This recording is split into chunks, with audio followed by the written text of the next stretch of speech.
जय श्री राम। आइए राम जन्मभूमि अयोध्या राम मंदिर के साथ वाराणसी के काशी विश्वनाथ मंदिर और त्रिवेणी संगम गंगा यमुना सरस्वती नदियों के संगम की यात्रा कराएं। जय बालाजी पैकेज टूर्स एंड यात्रा लाए हैं एक शानदार ट्रिप 21 अगस्त से 25 अगस्त तक, जिसमें ट्रेन सफर होगा 3 टायर एसी में और रहने के लिए दिए जाएंगे एसी रूम्स और साथ ही साथ तीनों टाइम खाना मिलेगा, ब्रेकफास्ट, लंच और डिनर।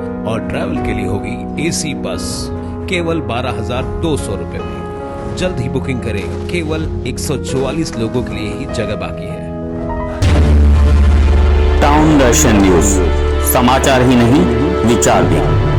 पे जा रही थी तो कोई दुकानदार है यहाँ पे पास में जो कुछ रहा है, सब्जी वगैरह के ठेले लगाता है, उसने बहुत ही बदसलूकी से, जो हमारी गाड़ी वहाँ पे पार्किंग के लिए खड़ी थी, आधा दुकान उसका कवर था, आधा दूर था, बहुत सी बदसलूकी से उसने ऐसी गालियाँ निकाल के उसको बोला। तो मैं यहाँ पे कैमरा पे गालियाँ नहीं बोल सकता हूँ कि आप गाड़ी हटाओ नहीं तो मैं गाड़ी तोड़ूंगा, टायर पंचर करूँगा वगैरह वगैरह। और न फिर बोला, बोलते बोलते जैसे मेरी बाइक आगे चलती के पीछे पीछे चलता गया, तो वो थोड़ी मतलब डर गई, मतलब क्या है। उन्होंने मुझे फ़ोन किया, ऐसी ऐसी बात है, तो मैंने कहा ठीक है, सवेरे का टाइम है, मैं जब भी आता हूँ मैं बात करूँगा। 10:30 बजे करीब मैं योगा करके वापस जैसे आया, मैं और मेरे लड़के वहाँ पे गया, उसको मैंने बुला के लिया कि तुम बाहर आओ, तुम कभी आया है और कैसे बात कर रहा है तुमसे, खींच के मैं उसको दुकान से बाहर लेके आया। जैसे मैं बाहर लेके आया तो उसके जो रवैया था, तुरंत मेरे से छुड़ा के भाग के बोले आप रुको इधर, जैसे मैं सामान लेके आता हूँ अभी ठोकता हूँ आपको। ऐसे जो शब्द उसने कहे तो पूरी पब्लिक ने उसको पकड़ लिया और जिनको जिसको झाड़ना था उनको झाड़ा भी, लेकिन फिर वो माहौल सा देख के वो तुरंत वहाँ से भाग निकला।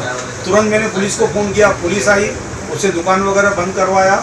और तुरंत ये बात होने के बाद में पूरी पंचायत, यहाँ पे हमारे सोनू जी हैं, हरी जी हैं, रवि जी हैं, अजय हाउसिंग वाले हैं, सब आके वहाँ पे रुक गए और उनसे तुरंत दुकान वगैरह खाली करवाया। और पुलिस को भी जानकारी दी गई है कि उसके हाथ में अंदर दुकान में से कौन सा सामान पड़ा है जिससे वो मुझे ठोकने की बात कर रहा था। तो पुलिस को हमने कंप्लेंट दर्ज करवाई है। उसी समय तुरंत हमारे अध्यक्ष प्रदीप रामचंद्रानी जी ने डीसीपी साहब से बात की और डीसीपी साहब ने वहाँ पे सेंट्रल में बात की हुई है, उस आधार पे कानूनी कार्रवाई हो रही है, अभी वो उसे ढूंढ रहे हैं। लेकिन उसी उपलक्ष्य में आज 4 घंटे के लिए हमने ये बाजार बंद रखी है। एक मैसेज जाना बहुत ही आवश्यक है कि इस प्रकार से दादागिरी जो चल रही है उसको कहीं न कहीं कंट्रोल रखना चाहिए। और ऐसे व्यक्ति जो भाड़े की लालच ज़्यादा देके और आगे चल के ये दुकान ही हड़प लेते हैं, ऐसे बहुत सारे किस्से हमारे शहर में हो रहे हैं। तो उस चीज़ को मतलब आगे ये बात न बढ़े और उसको कहीं ना कहीं हम रोके, उसके लिए आज हमने 4 घंटे तक ये बाजार बंद रखे हुए हैं। राजू जी, क्या कारण है कि इसी क्षेत्र में इस तरह की बातें आजकल बहुत ज़्यादा हो रही हैं?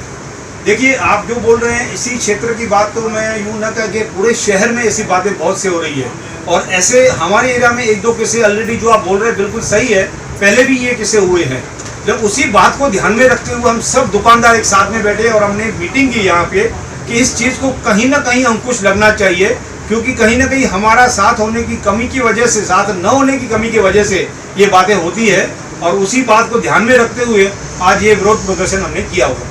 राजू जी, 4 घंटे के इस बंद के बाद भी अगर जो रिक्वायर्ड कार्रवाई अगर नहीं होती है तो इसके बाद बाजार और आप जो व्यापारी गण हैं उनका क्या रुख होगा?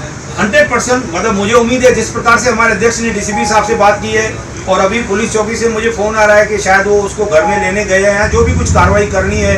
और इस बीच में हमारे आमदार कुमार अलानी साहब भी यहाँ आके गए, उन्होंने कमिश्नर साहब से बात की कि यहाँ पे फुटपाथ भी क्लियर होना चाहिए। तो हमें उम्मीद है सबको कि जैसे हमारे नेतागण इस चीज़ को फॉलो कर रहे हैं, ले रहे हैं, तो रिजल्ट आएगी। अगर रिजल्ट न आई तो फिर भी हम सब साथ में हैं, जो भी हमें कार्रवाई करनी पड़ी, जो भी रास्ते भी उतरना पड़ा, हम उतरने के लिए तैयार हैं।